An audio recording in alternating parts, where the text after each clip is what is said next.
No, doma pa so tudi učenci v Srbiji. Iz glavnega mesta, iz Beograda, se nam oglaša Zala, ki se je postavila v kožo svojih staršev dopisnikov. Sporoča nam, da je mesto zdaj vseskozi nenavadno prazno. Na cestah ni več zastojev, so po vrste povsod, kjer je še kaj odprto. Še najtežje je te dni dobiti kvas in zaščitne maske. Več pa dopisnica Zala pove kar sama.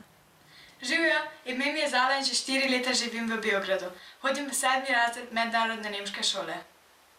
Šola je zaprta že 3. teden, zato nam učitelji pošiljajo domače naloge in učne liste preko interneta. Pouk imamo tudi online.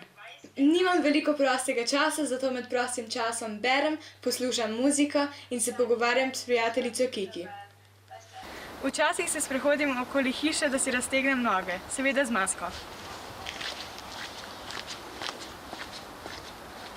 Druženje s prijatelji v parku in na igriščih je prepovedano, policijska ura se pa začne že ob 17, kar pomeni, da do 17 moram biti doma.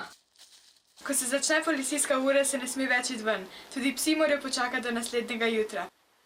Trgovine so odprte vsak dan do 15, pred njimi je pa dolga vrsta, zato ker jih ne sme biti preveč ljudi naenkrat noter. Za starejše od 65 let pa so trgovine odprte samo v nedeljo od 4 do 7 zjutraj, drugače starejši ne smejo iti ven. Nakupovalna središča in tržnice so zaprta, avtobusi pa tudi ne vozijo.